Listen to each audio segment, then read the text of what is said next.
After watching a couple of my last force videos, you might now be wondering how exactly these forces work. What mechanisms are behind them? I mean, in the case of two electrons repelling, it's kind of crazy to think that an electron can just know that another electron is there without any eyes.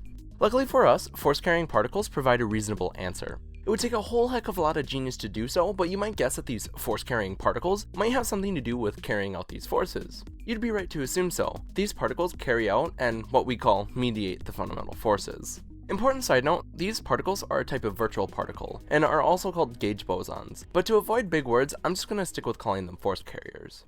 Alright, getting to the point, how do these particles actually help electrons to see each other? Well, charged particles are constantly emitting these force-carrying particles that have momentum and energy. The energy and momentum that these force carriers have kind of just pops into existence from nowhere, which, yes, is a big no-no in physics, but there is a way to get around that. However, this workaround requires that they disappear after a very short amount of time.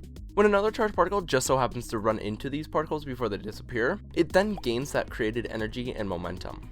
Since these being created from nowhere is still a big no-no, the energy and momentum that this new particle just gained comes from the original particle that threw out the force carrier.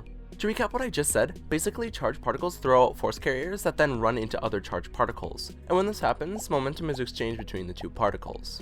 Think of it as kind of the same thing as you and your friend standing on a completely frictionless surface, and you throw a ball that you kind of just summoned from nowhere at your friend.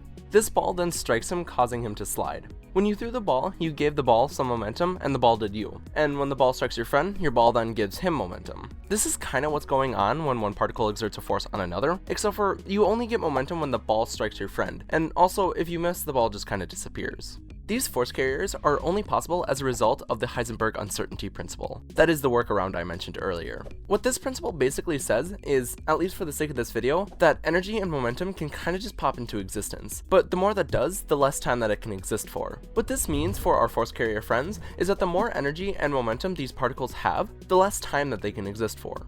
Also, it's still in debate just how real these force carriers are. They're kind of only a side effect of the math. Anyway, the three forces described in this way have their own customized force carriers that have different properties that account for the properties of the forces that they mediate.